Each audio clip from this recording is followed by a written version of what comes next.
बच्चा 6 नफरत। तन्वी अपने रूम में जाकर तैयार होती है और अपना बैग और फ़ोन लेकर अपनी गाड़ी की तरफ जाने लगती है। तभी अचानक से उसका फ़ोन बजने लगता है। गाड़ी का दरवाज़ा जो कि उसने अभी खोल रखा था उसे बंद करके पहले वह बात करती है। तन्वी, हेलो आकृति दीदी, अचानक से इतनी सुबह सुबह सब ठीक तो है ना?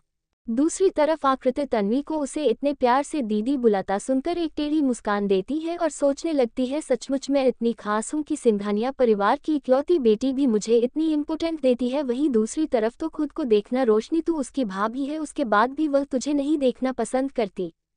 आकृति के मन में चाहे जो भी हो उसके चेहरे पर कोई उसके भाव नहीं पड़ सकता था। इस समय वह अपनी गाड़ी में बैठे बैठे तन्वी से ही बात कर रही थी। आकृति, कुछ नहीं तन्वी, वह बस में यह बात जान करके कि मेरी बहन को होश आ गया, मुझे रहा नहीं गया और मैं तुरंत अस्पताल जा रही थी देखने के लिए, लेकिन फिर मुझे लगा कि मुझे एक बार तुम लोग से पूछ लेना चाहिए आखिरकार। आकृति की बात सुनकर तन्वी को अच्छा नहीं लगता। तन्वी के मन में बस यही बात रहती है कि उसके भाई को रोशनी से ज़्यादा आकृति पसंद है। तन्वी वैसे भी रोशनी को कुछ खास पसंद नहीं करती थी। उसके मन में रोशनी के लिए उल्टा थोड़ा गुस्सा था। आखिर रोशनी की वजह से ही उसके भाई को आकृति जैसी अच्छी लड़की से इतने समय के लिए दूर रहना पड़ा था। और अब जबकि रोशनी ने सक्सेना खानदान को एक बेटा दे दिया था तो ये बात तो तय थी कि अब वह कभी इस घर को छोड़कर जाएगी नहीं। इसीलिए उसे आकृति के लिए बुरा भी लगता था। उसे लगता था कि रोशनी इतने समय से अपनी बहन के हक नाम पर्सनैलिटी फेम के बदौलत जी रही है, फिर भी हमेशा उसे लड़की रहती है, उसे घर से भगाने के नए नए तरीके सोचती रहती है। और एक तरफ आकृति है जो इतना सब कुछ होने के बाद भी उसकी चिंता करती है। रोशनी को ये देखना चाहिए था कि जब वह इतनी ज़्यादा बीमार थी, उसकी इतनी ज़्यादा कंडीशन खराब थी, तब उसकी सबसे ज़्यादा मदद उसकी अपनी बहन ने की थी। तन्वी, आकृति दीदी अभी क्या कह रही है? आपको हम में से किसी से भी पूछने की ज़रूरत नहीं है, वह लड़की आपकी बहन है। मैं जानती हूँ आप उसकी कितनी चिंता करती हैं। उल्टा मुझे तो ये लगता है कि अगर आप ना ही जाए तो ही ठीक है। मेरे ख्याल से आपको इतना कुछ खास पसंद नहीं करती और ना ही आपके एहसानों को मानती है। आकृति तन्वी की बात में हाँ मिलाते हुए कहती है, मैं जानती हूँ तन्वी कि तुम मेरी चिंता कर रही हो, लेकिन वह मेरी बहन है, मैं उसे कैसे छोड़ दूँ? और फिर यह बात कोई नहीं झूठ सकता कि तुम्हारे खानदान के सबसे बड़े पुरोहित ने ही तो ये कहा था कि मुझे ज़्यादा रोशनी की कुंडली रुद्रा जी से मैच हो रही है। तन्वी को अपने खानदानी पुरोहित कुछ खास पसंद नहीं थे, उसे हमेशा से ही यह सारी चीज़ ढूंढ लगती थी। आखिर कौन आज के समय मानता है भूत पिशाच चुड़ैल डायन काला साया अमावस्या फलाना चीज़ों में? वैसे भी ये पुरोहित जी के ही वजह से था जो तन्वी को कहीं बाहर जाने से रोका गया था। उनके हिसाब से आने वाले समय में तन्वी किसी मुसीबत में फंसने वाली है और इस वजह से पिछले 3 महीने से तन्वी को लॉकडाउन करके रखा गया था। तन्वी इरिटेटेड सा चेहरा बनाती है और कहती है, देखिए आकृति, मुझे इन सब चीज़ों में कोई इंटरेस्ट नहीं है और ना ही लेना है। वैसे भी अब हम लोग कुछ नहीं कर सकते, इसीलिए सबसे बेस्ट यही होगा कि अगर आपको अपनी बहन से मिलना है तो जाकर खुद ही मिल लीजिए। वैसे भी मुझे भी अपने भतीजे से मिलकर दादाजी को उसके बारे में बताना है। नहीं तो ये ठीक रहेगा कि हम लोग एक साथ अस्पताल के एंट्रेंस में मिलते हैं और वहीं से फिर हम लोग साथ में दोनों जन से मिलेंगे।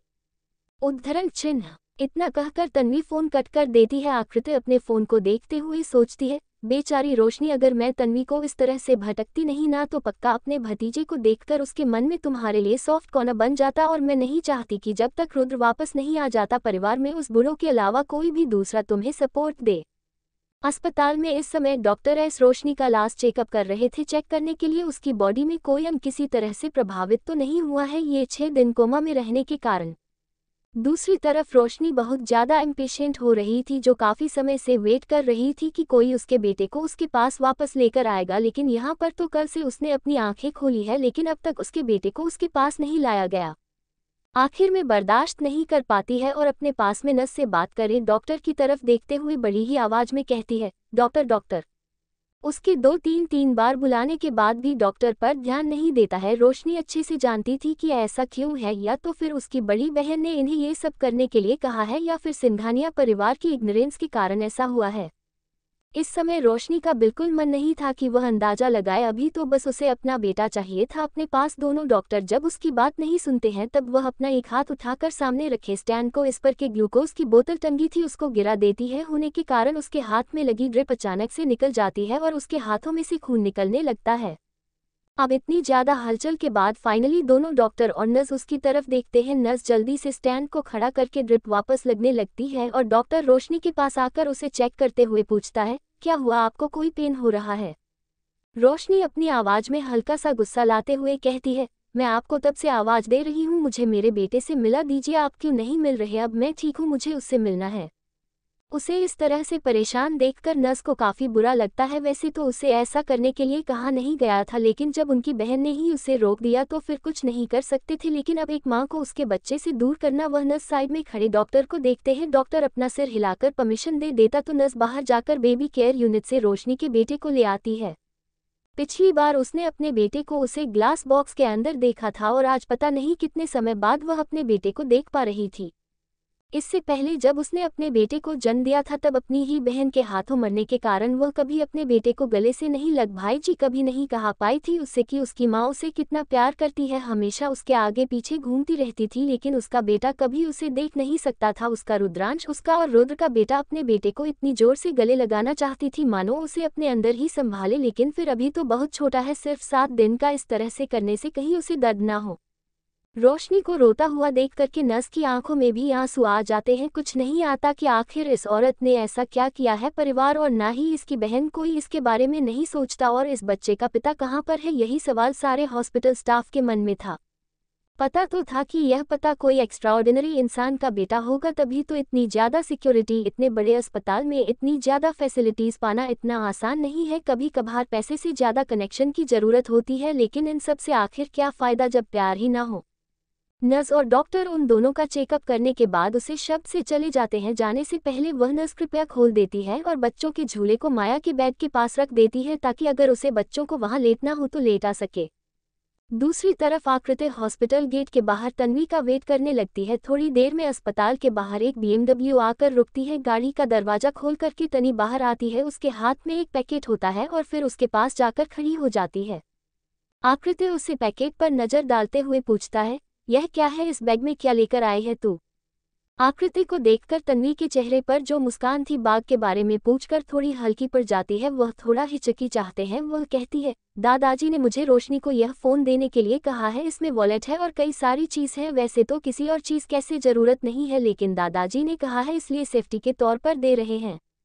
तन्वी की बात सुनकर आकृति को अंदर अंदर बहुत गुस्सा आता है, लेकिन वह तन्वी के सामने अपना गुस्सा जाहिर नहीं करती, बस हल्का सा सर झुका लेती है और थोड़ी सी पछताने वाली आवाज में कहती है, दादाजी को पता नहीं क्यों लेकिन हमेशा से ही रोशनी पसंद थी।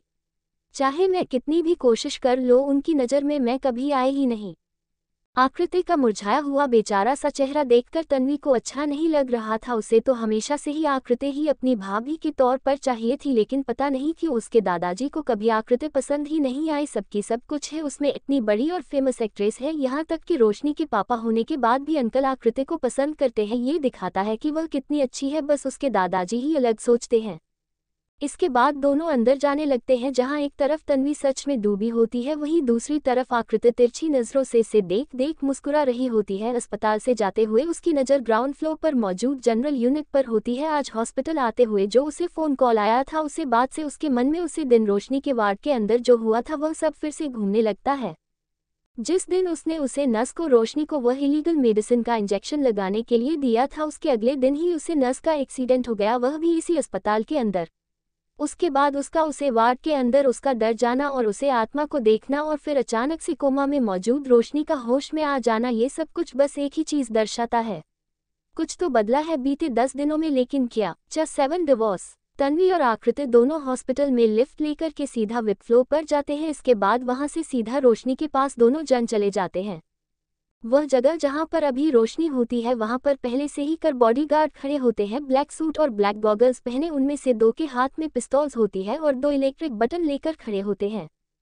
तन्वी को देखकर वह चारों अपना सर हल्का सा हिलते हैं। तन्वी उनकी तरफ बस एक उल्टी उल्टी से नज़र से देखते हैं और फिर वापस कमरे के अंदर चली जाती है। ये सारी सिक्योरिटी इस जगह पर ये दर्शाती थी कि पक्का उसका भतीजा इसी रूम में होगा। अंदर जाकर के तन्वी चारों तरफ देखती है, जैसे अरेंजमेंट वह चाहती थी वैसे ही अरेंजमेंट से अंदर एक नर्स स्टैंड बाय में खड़ी थी और सारी चीज़ भी बेस्ट थी, चाहे उसका मन करे चाहे ना करे। अब है तो यह उसके बड़े भाई की बच्चों की माँ और सिंघानिया खानदान की बहू, इसीलिए पूरा ट्रीटमेंट देना तो बनता नहीं था। लेकिन तन्वी को कहाँ पता था कि वह चाहे कितने भी अरेंजमेंट करवा दे, आकृति के इन्वॉल्वमेंट की वजह से उनके आने के 10 मिनट पहले ही यहाँ सारी चीज़ बदली गई थी, नहीं तो ये बिल्कुल किसी नॉर्मल IP वार्ड जैसा ही था। तन्वी बेड पर लेडी रोशनी को देखते हैं जिसके बगल में इस समय उसका भतीजा सो रहा होता है। वह सीधा उसके पास जाकर अपने भतीजे को छूने की कोशिश करती है, लेकिन तभी एक पतला सा गोरा सा हाथ उसे उसकी कलाई पकड़ते हुए रोक देता है।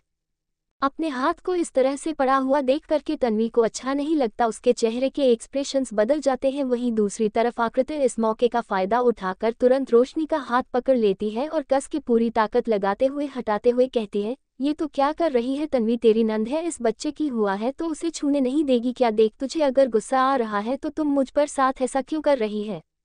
दूसरी तरफ रोशनी को अपने हाथों में जो दर्द महसूस होता है उससे वजह से उसे इरिटेशन होने लगती है। दूसरी तरफ आकृति की कमल की एक्टिंग से बर्दाश्त नहीं होती, इसीलिए फिर वह तन्वी का हाथ छोड़कर सामने वाले टेबल की तरफ इशारा करते हुए कहती है, उसे टेबल फॉर हैंड सैनिटाइजर है, बेबी को इन्फेक्शन हुआ था, इस तरह से छूने के लिए डॉक्टर ने मना किया है। उसकी बात सुनकर तन्वी को अचानक से याद आता है कि उसके भतीजे को पैदा होने के बाद 3 दिन तक इंक्यूबेशन में रखा गया था उसकी हालत को मॉनिटर करने के लिए, इसीलिए वह तुरंत टेबल पर से जाकर अपना हाथ हैंड सैनिटाइजर से साफ करने लगती है। दूसरी तरफ आकृति रोशनी का जवाब सुनकर दंग रह जाती है और तन्वी का रिएक्शन उसे बिल्कुल अच्छा नहीं लगता। रोशनी अपने हाथ को देखते हैं जिसे अभी भी आकृति ने जकड़ कर रखा होता है और थोड़े दर्द के साथ करते हुए कहती है, दीदी मेरा हाथ छोड़ दीजिए, मुझे बहुत दर्द हो रहा है।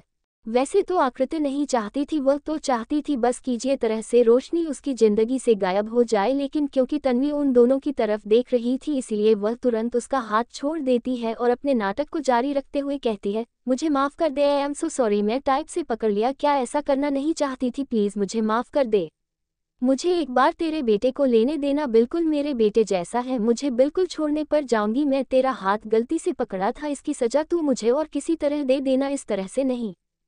उसकी बातें सुनकर रोशनी अपनी आंखें घूमती और सोचने लगती है, 300 साल पहले मुझे इसी तरह के मीठे मीठे शब्दों से फंसा गया था, खुद अच्छी भी बन जा रही है, मुझे तकलीफ भी दे रही है और मुझे बुरा भी बना दे रही है, आखिर मैंने कब अपने बेटे को इससे दूर किया? पहले तो मौका नहीं मिला पर अब जरूर रखूंगी, वरना क्या पता मेरी तरह मेरे बेटे की भी किस्मत पर अपना हाथ साफ करने आ जाए। रोशनी चाहे जो कुछ भी सोच, लेकिन तन्वी को आकृति को देखकर थोड़ा बुरा लगता है। वह अपने भतीजे को अपने हाथ में लेती है और आकृति के पास से जाकर उसे दिखाते हुए कहती है, बेटा यह आपकी मासी है और मैं बुआ, चलो देखो मेरी तरफ देखो। ऐसा कर करके तन्वी रोशनी को पूरी तरह से इग्नोर कर देती है। आकृति के साथ मिलकर रुद्रांश के साथ खेलने लगते हैं। थोड़ी ही देर में जब रुद्रांश रोने लगता है तो वह उसे चुप करने की कोशिश करती है, लेकिन रुद्राक्ष चुप नहीं होता तो फिर ईशा, जो कि अपने हाथों को आगे बढ़ा देती है, उसकी गोद में वह रुद्रांश को रख देती है। अपनी मां की गोद को महसूस करते ही रुद्रांश चुप हो जाता है। उसे इस तरह से देखकर तन्वी को काफी हैरानी होती है, आखिर अपनी लाइफ में पहली बार उसने किसी छोटे बच्चों की हरकतों को देखा होता है। दूसरी तरफ आकृति को गुस्सा आ रहा होता है क्योंकि सारा अटेंशन यह माँ बेटे जो ले गए होते हैं। वह इधर उधर देखते हैं तो उसकी नज़र तन्वी के बैग पर पड़ती है। उसके दिमाग में कुछ आइडिया आता है। वह तन्वी को देखकर कहती है, तन्वी मुझे लगता है कि हमें अब डॉक्टर से मिलना चाहिए, डिस्चार्ज के सिलसिले में बातें कर लेनी चाहिए। मेरे ख्याल से रोशनी अब ठीक हो गई है, इसीलिए उसे घर चले जाना चाहिए। तन्वी भी अपना सिर हिलाकर हाँ कहती है। आखिर वह यहाँ पर इसीलिए तो आई थी ताकि अपनी भाभी की हालत के बारे में पता कर सके। दूसरी तरफ उसे हाँ कहता देख करके आकृति खुश हो जाती है, क्योंकि जब तक रोशनी वहाँ थी उसके पास बहाना था सिंघानिया मेंशन को घूमने का, अंदर से देखने का, और जब से रोशनी हॉस्पिटल में आई है उसके सारे बहाने खत्म हो चुके हैं। इसीलिए वह रोशनी को वापस हर जगह शिफ्ट करना चाहती थी ताकि उसी के बहाने ही सही कम से कम उसका सिंघानिया मेंशन में आना जाना लगा रहे। तन्वी अपना बैग उठाती है और फिर उसे में से एक फ़ोन, एक वॉलेट, एक कार्ड और एक छोटा सा कोर्स निकाल कर ड्रेसिंग टेबल पर रखते हुए कहती है, आपका पुराना वाला फ़ोन खो चुका है, यह नया है, इसके अंदर का नंबर भी नहीं है, इसमें घर वालों के सारे नंबर है, भाई के नंबर है और दादाजी के नंबर स्पीड डायल पर है। आप किसी से भी कॉल पर बात कर सकती है और कोई भी आपको कॉल कर सकता है, बस। इतना कहकर तन्वी बच्चे की तरफ मुस्कुराते उसके सर पर हल्का सा हाथ फिरती है और फिर वहां से जाने लगती है। बीते 1 घंटे में वह उसे जगह पर मौजूद थी, लेकिन उसने इन 3 लाइनों के अलावा रोशनी से कुछ भी नहीं कहा होता है। आकृति रोशनी की तरफ से तिरछी मुस्कान के साथ दिखती है और फिर तन्वी के पीछे पीछे रूम से बाहर चली जाती है। सबके जाने के बाद रोशनी गहरी सांस लेती है, फिर थोड़ा सा उठकर बैठने लगते हैं और अपने बगल में लेते रुद्रांश को ठीक से एडजस्ट कर देती है। फिर उसी पोजीशन में न जाने वह कितनी देर तक बैठी रहती है। आखिर में दोपहर के 2 बजे से शाम के 5 बजे बज गए होते हैं। उसके दिमाग में वह कई सारी बातों के बारे में सोच रही होती है। सच्ची कितना कुछ बदल गया होता है रे उसकी ज़िंदगी में। आज वह अपनी लाइफ का वह फैसला लेने जा रही है। इसके बारे में उसने कभी सपने में भी नहीं सोचा था। इसके बारे में कल्पना करना उसके लिए उसकी खुद की एग्जिस्टेंस को बुलाने के बराबर था। कोई गहरी सांस लेती है, अपनी आंखें बंद करती है, फिर जब अपनी आंखें खोलता है तो उसकी आंखों में एक अलग सी डिटर्मिनेशन झलक रही होती है। अब क्योंकि उसने तय कर लिया था तो वह पीछे नहीं हटेगी। रोशनी थोड़ा झुककर नाइट चांद पर से फ़ोन उठाती है और फ़ोन को खोलकर वह नंबर डायल करती है जिसे उसने इतनी अच्छी तरह से याद किया था कि इतने सालों की किस्मत के खेल के बाद भी उसे ये सब याद था। फ़ोन में वह नंबर रुद्र के नाम से सेव था। नंबर के मैसेज कलम को खोल करके रोशनी उसमें कुछ टाइप करती है। इतने सालों में पहली बार उसके हाथ कहाँ पर होते कुछ करते समय। ऐसी हालत तो उसकी तब भी नहीं थी जब उसने उसे नस का वह हल कर दिया था जिस वजह से हॉस्पिटल के बेड पर आने वाले 3-4 महीने बीतने पड़ रहे थे। जैसे जैसे रोशनी अपनी बात मैसेज के तौर पर लिख रही होती थी उसकी आंखों से आंसुओं के झरने बह रहे होते थे। उसे ऐसा लग रहा होता था कि इसके दिल के 100 टुकड़े हो गए हैं और वह सब उसके सीने में चुप रहे हैं। मैसेज पर सेंड बटन दबाने में रोशनी पूरे आधे घंटे का समय लेती है और जैसे ही सेंड बटन दबा देता है वह तेजी से रोने लगती है। रोटी भी क्यों नहीं, जिस प्यार को उसने कभी भुलाने के बारे में सोचा भी नहीं था, जिस प्यार के चलते 300 सालों से उसकी आत्मा भटक रही थी, उसे प्यार भरे रिश्ते को आज उसने एक मैसेज के जरिए तोड़ा जो होता है डिवोर्स चाहिए, आई वॉन्ट अ डिवोर्स। इस समय पूरे अस्पताल के अंदर सिर्फ रोशनी के रोने की आवाज़ ही गूंज रही होती है। छोटा रुद्रांश शायद अपनी मम्मी की रोने की आवाज़ को महसूस कर सकता था, इसीलिए अपनी आंखें खोलकर टकली लगाकर उसे देख रहा होता है। दूसरी तरफ न्यूयॉर्क में अचानक से 36 फ्लोर के पेंट हाउस की खिड़की में से एक फ़ोन ज़मीन पर गिरकर चकनाचूर हो जाता है। रोशनी कहाँ है? United states of America, New York city. 36 मंजिला इमारत पर अपने केबिन में बैठा काम कर रहा है रुद्रा। पूरी तरह से बस अपने काम को जल्द से जल्द खत्म करने में लगा हुआ था। सारी दुनिया से अपने आप को डिस्कनेक्ट करके वह खाली अपने काम में ही बिजी था। पिछले 1 साल या फिर यूं कहूं तो 9 महीने से उसके मन में बस यही बात थी कि यह सब जो भी कुछ हो रहा है सब जल्दी से खत्म हो ताकि वह अपने परिवार के पास वापस लौटे, उसे औरत के पास वापस लौटे जो पता नहीं कितने ही समय से उसका इंतजार कर रही है। वैसे भी अब उसकी जिंदगी में एक और जिम्मेदारी थी, उसके बेटे की, जिसका बचपन वह जीना चाहता था। अपनी पत्नी और बच्चे के बारे में सो करके उसके चेहरे पर हल्की सी मुस्कान आ जाती है। एक ऐसी मुस्कान जो कि बिजनेस वर्ल्ड में स्टैचू एक्सप्रेशंस वाले बिजनेस लान के नाम से फेमस रुद्र सिंघानिया पर बिल्कुल नहीं सूट करती थी, क्योंकि कोई भी कॉन्ट्रैक्ट डीलर या फिर किसी कंपनी का सीईओ कभी इमेजिन नहीं कर सकता था कि जिस इंसान के सामने उनके पति ने छोड़ते हैं उसकी कितनी सॉफ्ट साइड भी है। अभी वह खुद को वापस काम में और जोक नहीं वाला होता है कि उसका फ़ोन रिंग करता है। फ़ोन को उठाकर जब चेक करता है तो उसके ऊपर माय वाइफ नाम फ्लैश कर रहा होता है। ये वह नंबर होता है जिससे अभी उसने कल रात को ही सेव किया आया था। उसे नंबर से उसे एक मैसेज आया होता है। उसे नोटिफिकेशन पर जैसे ही वो क्लिक करता है तो उसमें लिखी चीज़ को पढ़कर पहले तो उसकी आंखें बिल्कुल शांत समुद्र की तरह उसमें लिखी बात को समझने की कोशिश कर रही होती है, लेकिन फिर उसे शांत समुद्र में जैसे कि तूफानी लहरें उठ रही हूँ ऐसा वेद आता है और उसकी दोनों आंखों में इतना गुस्सा उतर आता है और उसके हाथ में मौजूद फ़ोन उठाकर वह अपने सामने मौजूद ग्लास वॉल से सीधा नीचे फेंकता है। 36 वाले से गिरने के बाद फ़ोन नीचे आती जाती गाड़ियों के समुद्र में कहीं खो जाता है। अपने ऑफिस में बैठे रुद्र को अपने आप को शांत करने के लिए कई गिलास पानी पीने की कोशिश करता है। वह विश्वास ही नहीं कर सकता था कि जो लड़कियों से इतना प्यार करती है कि उसके लिए 8 साल की उम्र से जतन की जा रही है, उसकी इतनी बार इतनी बुरी तरह से बर्ताव करने के बाद भी हमेशा उसके पास आ जाया करती थी। इसकी कड़वाहट से भरे शब्दों को भी सुनने के लिए तरसती थी। वह उसे ऐसा मैसेज कैसे कर सकती है? क्या बदल गया? डिवोर्स चाहिए, I want A divorce, I want A divorce, I want divorce, divorce चाहिए। चाहे वह अपने आप को कितना भी शांत करने की कोशिश क्यों ना करे, उसके दिमाग में यही शब्द ढूंढ रहे होते हैं। आखिर में आधे घंटे बाद अपने टेबल पर मौजूद इंटरकॉम को उठाकर के वह कॉल करता है। अभी सुबह के 6 बजे बज रहे थे, इसीलिए छुट्टी थी लगभग, और पिछले 10 साल से अपने बेस्ट फ्रेंड को फॉलो करने वाला, उसके बाद उसका असिस्टेंट बनने वाला रुद्रा का वह दोस्त जो कि सही मायने में बीते कुछ सालों से उसकी बीवी का रोल प्ले कर रहा था, ऑफिस के एक बेडरूम के अंदर आराम से सो रहा होता है। उसने एडवांस में 2 घंटे एक्स्ट्रा टाइम मांगा होता है ताकि उसे थोड़ी देर सोने को मिल जाए। वैसे भी पिछली 2 रातों से कंटिन्यू इसलिए काम करने के बाद उसके अंदर ताकत नहीं थी कि वह तीसरी रात गुजार सके। आखिर वो बिजनेस लाइन की शक्ति थोड़ी ना रखता था, लेकिन अचानक से उसके बेड के पास मौजूद उसका फ़ोन बड़ी ही तेज रिंगटोन के साथ बजने लगता है। नायक नहीं खलनायक हूँ मैं, ये वही रिंगटोन होती है जो स्पेशली उसने अपने बॉस के लिए रखी होती। इस रिंगटोन को सुनने के बाद उसकी आंखों से सारी नींद उड़ जाती है और वह तुरंत अपना फ़ोन उठा करके बात करने की कोशिश करते हुए कहता है, हेलो सर, बोलिए क्या हुआ। जल्दबाजी में वही ये भी नहीं देखा कि उसने फ़ोन उल्टा पड़ा है और फ़ोन स्पीकर पर हो गया है उल्टा। दूसरी तरफ रूथ, जिसके साथ यह सब पहले भी कई हजार बार हो चुका होता है, वह बिल्कुल धीमी आवाज़ में कहता है, फ़ोन सीधा करो।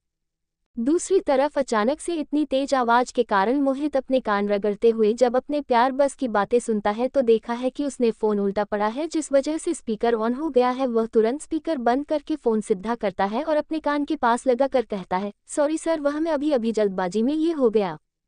उसके चेहरे पर एक हल्की सी हंसी रहती है, लेकिन रुद्र की अगली बात सुनने के बाद उसके चेहरे से हंसी और उसके पैरों के नीचे से जमीन दोनों खिसक जाती है। ऐसे तो अपने कानों पर विश्वास ही नहीं हो रहा होता है कि इतने समय के बाद आखिरकार यह अनमोल रतन वाले शब्दों को सुन रहा है।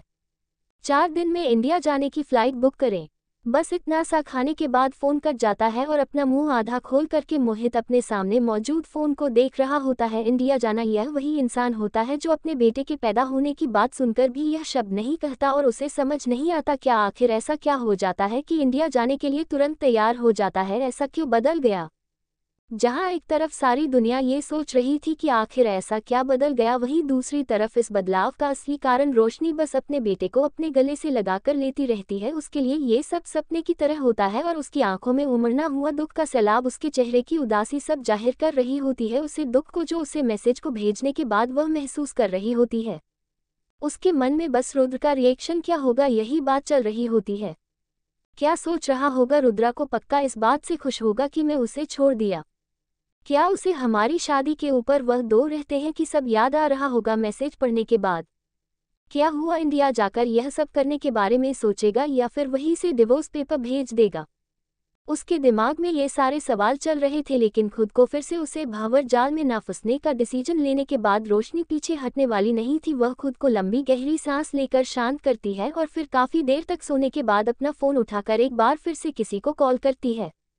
दूसरी तरफ आकृति, जब से उसे नस की हालत अच्छी होती है उसे समझ नहीं आता कि उसे किस तरह से रिएक्ट करना चाहिए। वही नस होती है ये जिसे रोशनी को वह इंजेक्शन लगाया था और आने वाले 1 महीने तक लगाने वाली थी।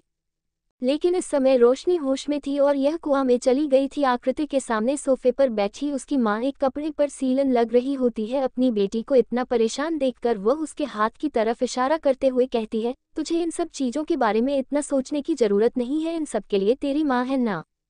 तुझे तो ये सोचना चाहिए कि अगर मैं जयस बेटे और बेटी को घर से बाहर निकलवा कर एक नाजायज़ लड़की को और एक छोड़ी हुई औरत को फिर से कामयाबी की बुलंदियों को छुआ सकती है तो मैं कुछ भी कर सकती हूँ। अपनी माँ की बात सुनने के बाद आकृति के चेहरे पर एक हल्की सी मुस्कान आ जाती है। वह सोचने लगती है, सच ही तो था, आखिर माँ को भी तो गरीबों की गलियों से महल तक का रास्ता मिला था, वह भी उसे महल पर राज करते हुए रानी को बुरी तरह से हारने और मारने के बाद। तो फिर वह तो इस समय उसमें है कि राजकुमारी थी, उसके लिए कितना मुश्किल था अपने सपनों के राजकुमार से दूर रहना। आकृति की माँ अपने हाथ में बंधे हुए उसे लाल धागे को देखकर एक अजीब सी हंसी हंसती है। उनकी आंखों में जो भाव रहते हैं उन्हें देखकर एक सेकंड के लिए तो आकृति भी सहज जाती है। आकृति की माँ हंसी के बीचों बीच रहती है, जब मैं उसकी माँ को किसी लायक नहीं छोड़ा तो फिर उसे बेटी को उसकी औकात याद दिलाने में कितना वक्त लगेगा मुझे, और वैसे भी जब तक उसे लड़की की किस्मत की डोर मेरे हाथ में है तब तक वह मेरा कुछ नहीं बिगाड़ सकती। वहीं बैठी आकृति का फ़ोन अचानक से बजने लगता है। अपना फ़ोन उठाकर वह अपने कान के पास लगती है, लेकिन दूसरी तरफ से कह रहे इंसान की बात सुनकर उसके मुंह से आखिरकार निकल ही जाता है, व्हाट द हेल। कहाँ चली गई रोशनी, और वह भी अपने बेटे को लेकर के? आकृति को समझ नहीं आता कि आखिर हुआ क्या। अभी तो वह कल ही अपनी बहन से मिलकर के आई थी और आज ही एक नर्स से कॉल करके कहती है कि उसकी बहन डिस्चार्ज हो गई। फिर उसे डिस्चार्ज किसने कराया? कहीं सिंघानिया परिवार में से तो किसी ने। इतना सोचकर आकृति तुरंत तन्वी को कॉल करती है। दूसरी तरफ तन्वी अपने दादाजी को समझा रही होती है, दादाजी मेरे समझ नहीं आता, क्या आखिर आपने उन्हें सिंघानिया परिवार के वायरस को ले जाने की परमिशन दी? कैसे? वह बेटा भाई का है, उसे यहाँ रहना चाहिए इस जगह पर, इस घर में, लेकिन वह उसे औरत के साथ वहाँ क्यों चला गया? दादाजी अपने पास मौजूद फाइल को ध्यान से खोलकर देख रहे होते हैं। वह तन्वी की किसी भी बात पर ध्यान नहीं देते। दूसरी तरफ वहीं पर खड़ा वीर यह सब देखकर तन्वी की सपोर्ट में कहता है, दादाजी मुझे पता है आपको उनकी बहुत चिंता है, लेकिन जो करे, जो फैसिलिटी तूने हमारे पास मिल सकती है वह और कहाँ मिलेंगे। तन्वी भी किसी का सपोर्ट मिलने के बाद तुरंत रहती है, बिल्कुल सही कहा भाई ने, और वैसे भी उन्हें जाना था तो जाने देते, रोशनी से हमें क्या मतलब है, वह तो वैसे भी भाई को पसंद है। अगर आप इस बार जब बात हाथ से बाहर निकल जाती है तो दादाजी अपने हाथ में मौजूद फाइल को टेबल पर पटकते हुए खड़े होकर तन्वी की तरफ देखते हैं और कहते हैं, क्या मतलब है तुम्हारा तन्वी, कैसी बातें कर रही हो? अभी अभी जो बच्चा इंक्यूबेटर से बाहर निकाल कर आखिरकार अपनी माँ की गोद में गया है, जो अभी सिर्फ 12 दिन का है, 1 महीना भी नहीं हुआ मुश्किल से, जिसे उसे तुम उसकी माँ से दूर करने की बातें कर रही हूँ। उनकी बात सुनकर तन्वी अपनी सफाई देते हुए कहती है, दादाजी ऐसा कुछ भी नहीं है, मैं तो बस से क्या मतलब है तुम्हारा? वैसे भी रोशनी अपने भाई के घर गई है, कम से कम वहाँ उसे वह प्यार मिलेगा जो यहाँ की सुविधा और फैसिलिटीज से नहीं मिल सकता है, और तुम्हें चिंता करने की कोई ज़रूरत नहीं है। वह सिर्फ 2 दिन के लिए वहाँ गई है, 2 दिन बाद वापस यहीं पर आएगी, मैं उसे खुद लेकर आऊँगा, लेकिन तब तक मैं नहीं चाहता कि तुम में से कोई भी उसे जाकर मिले। तन्वी अभी भी उसकी बात मानने को तैयार नहीं थी, इसलिए तुरंत रहती है, ऐसा कैसे हो सकता है? आपको नहीं लगता आप उसकी कुछ? जब तन्वी अपनी आवाज़ ऊंची करके अपने दादाजी से बात करने की कोशिश करती है, वीर उसे तुरंत चलाकर डांटे हुए कहता है, अपने कमरे में जाओ अभी के अभी। तन्वी कुछ नहीं कहते और फिर तुरंत अपने कमरे में जाने लगती है। वीर आगे बढ़कर तुरंत दादाजी का हाथ पकड़कर उन्हें उनके कमरे में ले जाकर लेटा देता है और फिर उसे जगह से बाहर निकालकर अपने गाड़ी की चाबी लेकर वहां से चला जाता है। कमरे में बैठे दादाजी अपने बेड के बिल्कुल सामने लगे फोटो फ्रेम को देख रहे होते हैं, जिसमें उनके पास उनका बेटा, बहू और सामने 3 लड़के, और सबसे बड़ी हाइट वाले लड़के की गोद में एक छोटी सी लड़की होती है। सबके चेहरे पर मुस्कान होती है, सिर्फ बीच में खड़े हो मंजिले लड़के के चेहरे पर कोई मुस्कान नहीं होती, पर वही होता है जो अपने दोनों हाथों से अपने दोनों भाइयों को पकड़कर खड़ा होता है। उसे फोटो को देखते हैं और एक गहरी सांस लेकर अपनी आंखें बंद करते हुए कहते हैं, परिवार बिखर जाए इससे पहले वापस आ जा बेटा, तेरे ऊपर तेरे बच्चे और पत्नी की भी जिम्मेदारी है, उन्हें निभा ले। दूसरी तरफ तन्वी अपने बेड पर लेटे हुए आज हुई सारी चीज़ों के बारे में सोच रही होती है। शाम को 5:30 बजे का करीब घर पर फ़ोन आता है कि किस तरह से रोशनी का बड़ा भाई ईशान हॉस्पिटल जाकर अपनी बहन को अपने साथ ले जाने की परमिशन मांग रहा है। वह तो मना कर रही थी, लेकिन दादाजी ने उसे परमिशन दे दी। इसी बात पर उसके और दादाजी के बीच में बहस शुरू हो गई। उसे कभी समझ नहीं आ रहा था कि आखिर क्यों उसके दादाजी आकृति जैसी लड़की को छोड़कर इस रोशनी को इतनी महत्व देते हैं, क्योंकि बस घर में फूट डालने की कोशिश करती है। आज उसके और दादाजी के बीच में बहस होगी। पहली बार उसे उसके भाइयों में से किसी ने इतनी तेज आवाज में डांटा नहीं, तो हमेशा वह जो भी कहती थी उसे एक बार में मान लिया जाता था। अभी वही ये सारी बातें सोच ही रही थी कि तभी उसका फोन बजने लगता है और सामने आकृति नाम फ्लैश कर रहा होता है। फोन को उठाकर तन्वी अपने कान के पास लगती है तो दूसरी तरफ से आकृति की चिंता भरी आवाज उसे सुनाई देती है, तन्वी मुझे अभी अभी डॉक्टर ने बताया कि रोशनी डिस्चार्ज हो गई है, लेकिन वह सिंघानिया मेंशन नहीं रही है। तू कहाँ गई है? इस हालत में तुम्हें इस तरह से उसे कहीं पर भी नहीं भेज देना चाहिए। बताओ ना कहाँ पर है वह, मुझे बहुत चिंता हो रही है। आकृति की चिंता को महसूस करके तन्वी एक सार्कास्टिक से हंसी हंसती और सोचने लगती है, एक ये लड़की है जो उन दोनों को अपनी जान से भी ज्यादा मानती है, और एक वह दोनों भाई बहन है हमेशा की तरह एहसान फरामोश। तन्वी थोड़ी किट भरी आवाज में कहती है, आकृति दीदी आपको ना उन लोगों की चिंता करनी छोड़ देनी चाहिए कि चिंता के लायक नहीं है वह दोनों। आप तो उन्हें अपना भाई या बहन समझकर उनकी मदद करती रहती है, लेकिन वह दोनों इतने बड़े नालायक हैं कि आपकी मेहनत की, आपकी मदद की कोई कदर ही नहीं है। अब तक तन्वी की बातों से आकृति को एहसास हो गया होता है कि रोशनी जरूर अपने भाई यानी किसके सौतेली भाई ईशान के साथ है। अच्छा तो मेरे पीठ पीछे तुम उसे भिखारी के पास भाग गई, अच्छा है अच्छा है। सिंघानिया खानदान के कड़ी निगरानी और पहने बॉडीगार्ड के कारण मैं डायरेक्टली हमला नहीं कर सकती थी, पर अब तो तुमने मुझे मौका ही दे दिया। दूसरी तरफ रोशनी इस समय का अपार्टमेंट में होती है, जो कि काफ़ी पुरानी जगह पर होता है, जहां पर कई सारे लोकल लोग रह रहे होते हैं। अपार्टमेंट की हालत ठीक है ठाक होती है। ये जगह 2 BHK होती है, यानी 2 भेज 2, एक बाथरूम और एक किचन और एक छोटा सा जगह जिसे हाल कहा जा सकता है। दूसरे बेडरूम में लेटे हुए अपनी गोद में मौजूद रुद्राक्ष को हल्के हल्के से सहलाते हुए ईशा खिड़की के बाहर देख रही होती है। इस बार उसके हाथ में ना तो वह वेडिंग रिंग होती है, ना गले में मंगलसूत्र होता है और नहीं मांग में सिंदूर, बल्कि यह तीनों ही चीज उसे बेड के एकदम सामने मौजूद एक छोटी सी ओपन स्टाइल अलमारी के ऊपर रखे होते हैं, जहां पर एक डायमंड रिंग, एक मंगलसूत्र और एक सिंदूर का डब्बा होता है। अस्पताल से निकलते वक्त अपने बेटे की चीजों के अलावा बस यही 3 चीजें होती है जिन्हें वह उठती है। पता नहीं क्यों, वह तो सोचते हो खत्म कर देना चाहती थी।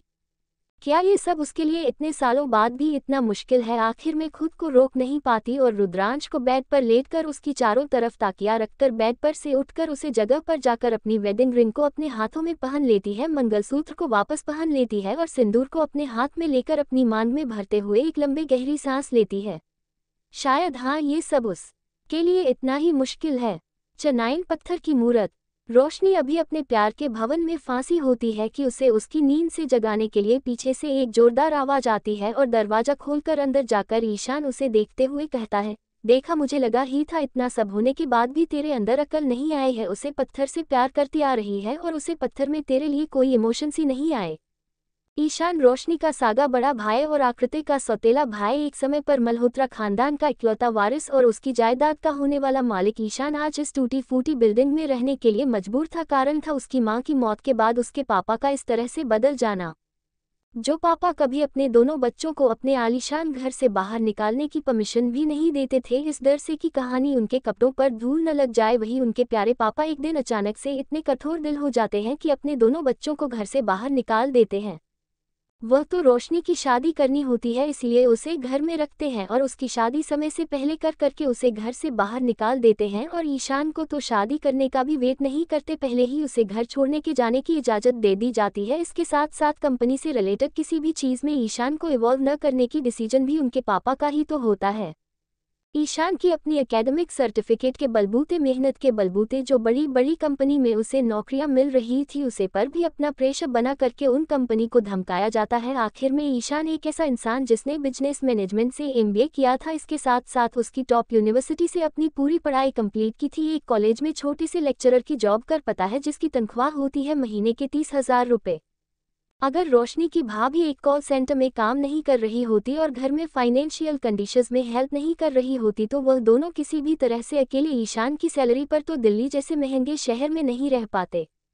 अपने भाई और भाभी की ऐसी हालत होने पर भी रोशनी उनकी मदद नहीं कर सकती थी, क्योंकि इंडिया के सबसे अमीर आदमी की पत्नी होने के बाद भी उसके पास एक फूटी कौड़ी नहीं थी। जो पैसे उसे दादरी से मिलते थे वह भी उसकी फूटी किस्मत की वजह से किसी न किसी कर्म के कारण खर्च हो जाया करते थे। रोशनी हमेशा यही बात सोचती थी कि आखिर उन दोनों भाई बहन की किस्मत इतनी ज़्यादा खराब हुई तो हुई कैसे? आखिर उन दोनों ने तो महलों में जन्म लिया था, फिर फकीरों वाली जिंदगी कैसे मिल गई? वो तो मरने के बाद उसे एहसास हुआ कि इस दुनिया में ब्लैक आर्ट प्रैक्टिस भी है, सरल भाषा में कहे तो काला जादू, जो सिर्फ सम्मोहन तक सिर्फ बल्कि कुछ ऐसी आत्माओं को अपने वश में करके एक इंसान के पूरे सौभाग्य को अपनी तरफ खींचने की शक्ति रखता है, ब्लैक आर्ट मैजिक। पर अब क्योंकि वह पहले की तरह बच्ची नहीं रही थी और सब कुछ जान चुकी थी, इसीलिए उसने तय कर लिया था कि अपने भाई और अपने आप को उसकी प्यारी माँ और प्यारी बहन के बनाए गए इस काले भंवर से निकालने के लिए वह अपनी पूरी जान छोड़ देगी। अपनी बहन को इस तरह से ख्यालों में खोया देख करके ईशान उसके आगे चुटकी बजाता है और उसे नींद से जागते हुए कहता है, रोशनी मेरी प्यारी बहन, तू इतनी सुंदर है, इतनी अच्छी कॉलेज में तूने पढ़ाई की है, इतनी यंग एंड ब्यूटीफुल है, तो एक पत्थर की मूरत के पीछे अपनी जवानी क्यों बर्बाद कर रही है? मैं बचपन से तुझे समझते आ रहा हूँ, जिस दिन तूने शादी की उसे दिन मैंने तुझे झांझर झांझर के बताया कि उसे पत्थर के लिए इंसान से शादी मत करो, अपने सगे परिवार के सामने नहीं हंसता, वह बेडरूम में क्या ही उखाड़ लेगा। उसकी बातें सुनकर रोशनी के गाल लाल हो जाते हैं और वह अपने भाई को हल्का सा धक्का देते हुए कहती है, क्या बोल रहे हैं भैया आप? ईशान जैसे हमेशा से रुद्र एकदम ही पसंद था, अब इसका कारण तो उसे खुद भी नहीं पता था कि उसे रुद्र जैसा इंडिया का मोस्ट एलिजिबल बैचलर क्यों नहीं पसंद है, जिसके पीछे लाखों काली बिल्लियां पड़ी रहती है। एक उसके घर की बिल्ली भी हमेशा अपनी जीभ निकाले उसका इंतजार करती रहती है। उसे तो बस इतना पता था कि जो इंसान उसकी बहन से शादी करेगा और उसके साथ गंदा व्यवहार करेगा, वह इंसान उसकी लाइफ का सबसे बड़ा दुश्मन बन जाएगा। आखिर ईशान एक कट्टर बहन प्रेमी जो था। ईशान थोड़ा सा मुंह बनाते हुए कहता है, अरे तुम्हें गलत है क्या बोल रहा हूँ? शक्ल देखी है तूने उसकी, चाहे वह कितना भी अच्छा दिखता क्यों ना हो, चेहरे पर ऐसे एक्सप्रेशंस रहते हैं जैसे कल ही किसी की मौत हुई है और अभी अभी वह किसी की शोक सभा से निकला है। चार वह इंसान कैसे बेड पर अपनी पत्नी, सुंदर पत्नी का घूंघट उठाकर उसके चेहरे को किस कर सकता है? मैं तो सोच भी नहीं सकता। ईशान इतना कहता ही है कि पीछे दरवाजे पर से एक आवाज आती है, तुम्हें तो सोचा भी नहीं चाहिए अपनी बहन और उसके पति के बेडरूम अफेयर्स के बारे में। उम्र में उसे 2 साल बड़े होने का तुम्हारे ऊपर कोई असर नहीं है, तुम अभी भी गड्ढे में ही हो और गड्ढे में ही रहने वाले हो। घर में एक सिंपल सा टी शर्ट और पैंट पहनी रोशनी की भाभी मीरा, जो अपनी सुंदरता के लिए पूरे दिल्ली शहर में फेमस है, शायद रोशनी और आकृति के बाद तीसरे नंबर पर जिसका नाम आता है, अंदर आती है और अपने पति के आगे हाथ बांधकर खड़ी हो जाती है। आपको अपनी बहन और उसके पति के बीच के झगड़े में नहीं पड़ना चाहिए, खास करके उनके बेडरूम एड्रेस में तो बिल्कुल भी नहीं पड़ना चाहिए। ईशान अपनी पत्नी को देखकर थोड़ा घबरा जाता है, लेकिन फिर भी आखिर वह मर्द है, मर्द की तरफ से रहना है यहाँ बात उसकी बहन की। जब उसकी बहन पिक्चर में आती है तो वहां पर उसके सामने चाहे उसकी प्यारी सी पत्नी मीरा हो या फिर उसके अब खुसद बन चुके उसके पापा, सबसे वह लड़ने के लिए तैयार था। इसीलिए वह कहता है, तुम फिर से आगे उसे इंसान का पक्ष लेने में काम नहीं करने जाता, लेकिन मैं तुम्हारे पास वापस आ जाता हूँ ना। वह इंसान पिछले 1 साल से काम करने गया है, पता नहीं कौन सा काम करने गया, अपने सगे बेटे के पैदा होने पर नहीं आया। इतना कौन सा बिजी है, एक दिन की छुट्टी ले लेगा तो क्या उसकी रैंकिंग नंबर 1 से नंबर 2 हो जाएगी। इस बात पर तो मेरा भी कुछ नहीं कहती। एक बेडरूम मैटर तो है ही नहीं इनके बीच, एक बार में तो मेरा भतीजा आ गया, दूसरी बार तो करने का मौका ही नहीं मिला। उसकी यह बात सुनकर मीरा उसे आंखें बड़ी बड़ी करके देखने लगती है और रोशनी, उसका तो चेहरा बुरी तरह से लाल हो गया होता है। उससे तो हमेशा से पता था, उसका भाई जब से वह इंडिया आया था और ऐसे नॉर्मल लोगों के बीच रहने लग गया था, तब से वह और भी ज्यादा ठरकी हो गया था। कोई कह सकता है एक कॉलेज में लेक्चरर होने के बाद भी इस तरह से बात करने की आदत है उसकी भाई को। मेरा अपने सर पर अपना हाथ रखते हुए कहती है, सच में आपको समझाना कितना मुश्किल है। ईशान अपना सिर फिरते हुए कहता है, मुझे तो समझना ही नहीं है, मैं सबको समझ चुका कि तुझे रोशनी, मुझे पता है तो प्यार में इतनी अंधी हो चुकी है कि तुझे तेरे साथ किस तरह का व्यवहार हो रहा है ये भी नहीं दिखाई दे रहा है। पर तुझे नहीं दिखाई दे रहा तो क्या हुआ, मेरी अभी भी आंखें खुली हुई है और मैं सब कुछ देख सकता हूँ और मैं उसे पत्थर की मूर्ति को न छोड़ने वाला भी नहीं हूँ। मेरी बहन को इस तरह से डिलीट करने के लिए अपनी लाइफ से उसके परिवार में भी उनके दादाजी को छोड़कर किसी में बुद्धि नहीं है, सब बेल बुद्धि है। तो क्या हुआ अगर बड़े बड़े पोस्ट पर सब बैठे और बहुत पैसे कमाते हैं तो मैं जा रहा हूँ, मैं अभी के अभी उसे इंसान को कॉल करके अच्छे से सुनने वाला हूँ और यह कहूँगा कि मेरी बहन को अभी के अभी डिवोर्स के पेपर भेजो, तुरंत की तुरंत। नहीं नहीं रुको, मेरी बहन तुझे अभी के वीडियो के पेपर ईमेल कर देगी, तुरंत की तुरंत उसको साइन कर देना। इतना कह करके ईशान बिना मीरा की बात सुन तुरंत अपना फ़ोन निकाल करके उसमें मौजूद पत्थर की मूर्त नाम को क्लिक करता है और कॉल करने लगता है। चटैल प्रेत आत्मा, तीनों जान अपनी सांसें बंदे इंतजार कर रहे होते हैं दूसरी तरफ फ़ोन उठाने की। वही इस समय अपने पेंट हाउस में शावर से निकला रुद्र अपने बाल सुखा रहा होता है। फ़ोन की घंटी बजाते हुए देखा है उसे, पर एक नज़र डालता है और फिर बाल सुखाने लगता है। अगर रोशनी का फ़ोन होता तो उठा भी लेट, इस इंसान का फ़ोन तो मैं कभी नहीं उठाऊंगा, इतना सोच करके वह फ़ोन को साइलेंट कर देता है।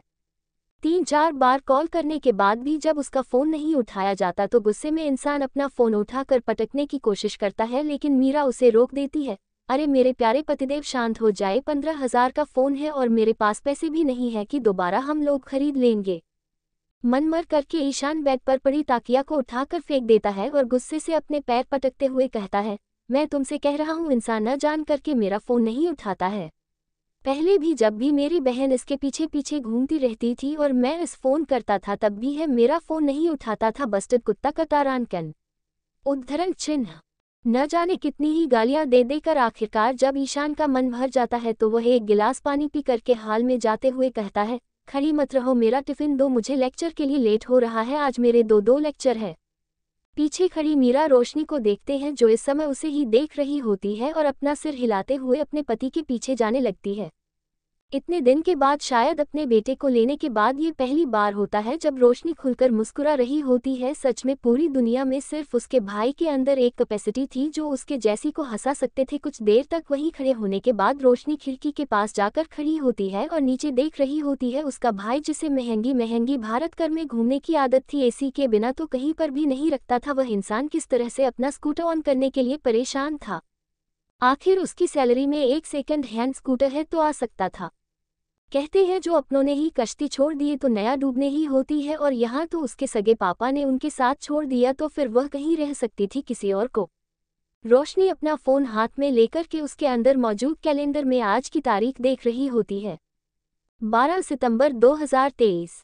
ये वही तारीख होती है जिस दिन इंजेक्शन के ओवरडोज के कारण उसकी असल में मौत हो गई होती है, और यह वही तारीख होती है जिस दिन उसके मरने के बाद उसकी किस्मत, या यूं कहूं तो वह शक्ति जो हर इंसान के अंदर होती है, जिससे किसी इंसान के दिन अच्छे होते हैं, किसी के बुरे होते हैं, जैसे आकृति ने उसे छीन लिया होता है, इसका असर कम हो जाता है और धीरे धीरे वह शक्ति भी खत्म हो जाती है।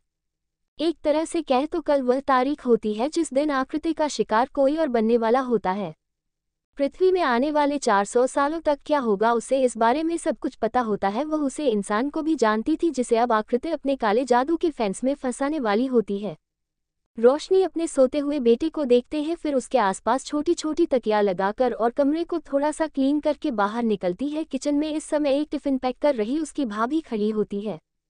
मीरा को जब किसी की चने की आवाज़ आती है तो पीछे घूमती है और रोशनी को देखकर मुस्कुराती है, फिर उसकी तरफ एक प्लेट बढ़ाते हुए कहती है, रोशनी तुम खाना खा लो, मुझे ऑफिस के लिए लेट हो रहा है, मैं जा रही हूँ। मैं शाम को 6 बजे तक आ जाऊंगी। ईशान भी शाम को 6 बजे तक आ जाएंगे मेरे ख्याल से। सॉरी, तब तक तुम्हें अकेले रहना पड़ेगा, तो मैनेज कर लोगे ना, मैं छुट्टी ले लूँ।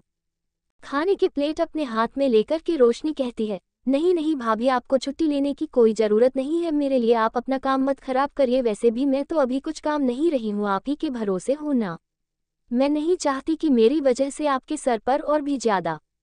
मीरा उसकी बात पर तुरंत से टोकते हुए कहती है, अरे कवर्धा, जो तुमने आगे के शब्द कहे तो ईशान की कुछ भी होने से पहले तुम मेरी बेस्ट फ्रेंड हो, और अपने बेस्ट फ्रेंड के मुझे ऐसे शब्द नहीं मैं नहीं सुन सकती। और तुमने ठीक कहा, तुम कोई मेहमान थोड़ी ना, इस घर की परमानेंट मेंबर हो। तुम्हारे साथ में फॉर्मेलिटी थोड़ी ना निभाऊंगी। मैं ऑफिस जा रही हूँ, तुम अपना ध्यान रखना और कॉल करते रहना, कुछ भी हो चाहे कोई प्रॉब्लम ही क्यों ना आ जाए, कॉल करना। इतना कहकर के मेरा अपना टिफिन लेकर के वहीं पास में मौजूद टेबल पर रखे अपने बैग और फोन को उठाती है। रोशनी की तरह बाय करके मुस्कुरा कर घर से बाहर चले जाती है। रोशनी उसे खाने की प्लेट को टेबल पर रखती है और फिर दरवाजा खोलकर सामने मौजूद रेलिंग पर से नीचे देखी है। जब वह मीरा को ऑटो में बैठा हुआ देख लेती है तब वह घर के अंदर वापस आती है और पूरे घर की तलाशी लेने लगती है। छोटी से छोटी किताबों से लेकर के बड़े से बड़े बर्तन, डब्बे, बेड के नीचे हर जगह देखती है। काफी देर तक ढूंढने के बाद जब उसे कुछ भी दिखाई नहीं देता तब रोशनी अपनी आंखें बंद करती है और वहीं पर ध्यान मुद्रा में बैठ जाती है। अपनी आंखें बंद करते हुए रोशनी कुछ बड़बड़ाने लगती है। उसके ऐसा करने का यह असर होता है कि आसपास अचानक से एकदम शांति हो जाती है। करीब 15-20 मिनट तक रोशनी कैसा करने के बाद उसे कमरे में मौजूद हवाएं बड़ी तेज चलने लगती है।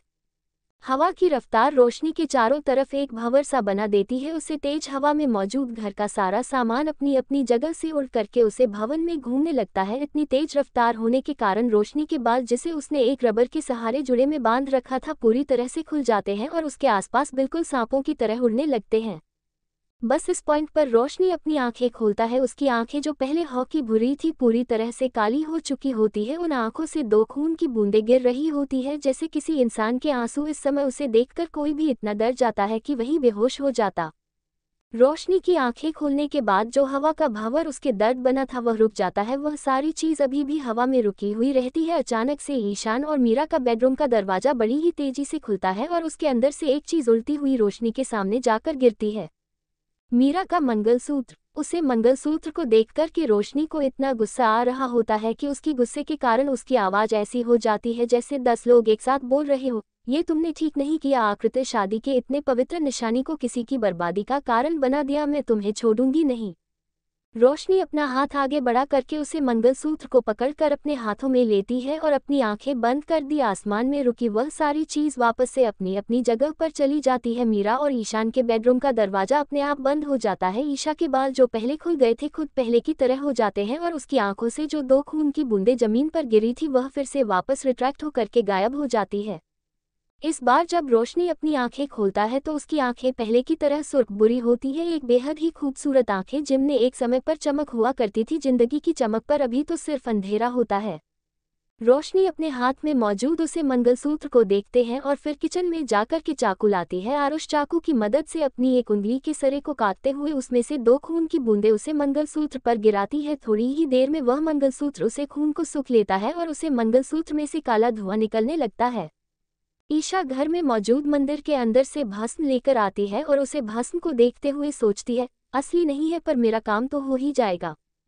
फिर उसे भस्म को उसे मंगलसूत्र पर डालते हुए उसे कसकर पकड़ लेती है। अचानक से किसी की चीखने की आवाज आने लगती है, बचाओ, नहीं बचाओ। और देखते ही देखते एक काला साया मंगलसूत्र में से निकलता है। उसका शरीर जल रहा होता है। वह साया इतना काला होता है कि रात का अंधेरा भी उसके आगे फीका पड़ जाए। उसके इर्द गिर्द जल्दी वह नीली आज उसे पूरे साय को और भी ज्यादा डरावनी बना रही होती है। उसे सहायक की एक आंख होती ही नहीं है और दूसरी बिल्कुल काली होती है। उसका चेहरा ठीक से दिखाई नहीं दे रहा होता उसे जलती हुई नीली आग के कारण। बचा ओ मुझे बचाओ। रोशनी उसे साय को मदद की गुहार लगाते हुए देखते हैं और फिर अपनी भाभी का मंगलसूत्र जो इस समय सभी तरह के अशुद्धियों से मुक्त हो चुका था अपने मुट्ठी में बंद करके अपने सामने मौजूद उसे जलती हुई प्रेत आत्मा को देखते हैं और एकदम धुंध भरी आवाज के साथ कहती है, तुम्हें क्यों बचाऊं मैं? तुम्हें बचाकर मुझे क्या मिलेगा? जैसे जैसे रोशनी बात कर रही होती है वह आग हल्की सी कम हो जाती है और आखिरकार वह साया जिसे पहले ठीक से देखना अभी बहुत मुश्किल था उसकी शक्ल रोशनी देख पाती है। ये प्रेत आत्मा दर्शन एक लड़की की होती है जिसके चेहरे पर जगह जगह चोटों के निशान थे और उसकी एक आंख की जगह पूरी तरह से खाली थी। उसके बाल भी बड़े ही आधे टेढ़े तरह से कटे हुए थे और सबसे ज्यादा डरावना था उसका वह मुंह जो आधा सिला हुआ था। कोई और इंसान होता तो अभी तक ऐसी प्रेत आत्मा को देखकर डर के मारे बेहोश हो चुका होता, लेकिन रोशनी जैसे आप इन सब चीजों की आदत पड़ गई थी एक तक बस उसे चीज को जलते हुए देख रही थी। और ठीक कुछ पल इंतजार करने के बाद उसे एक आवाज सुनाई देती है, तुम्हारा बदला पूरा करने की मदद मिलेगी। एक तरफ रोशनी जो अभी भी उसे प्रेत आत्मा के साथ डील कर रही थी उसे यह नहीं पता था कि आज कॉलेज में होने वाले एक बड़े इवेंट के कारण ईशान की छुट्टी जल्दी हो गई थी और वह इस समय घर की तरफ से बढ़ रहा था। अब ये तो कोई नहीं जानता था कि क्या सच में ईशान के सामने रोशनी का राज खुल जाएगा, क्या रोशनी उसे प्रेत आत्मा के साथ अपनी डील कर लेगी।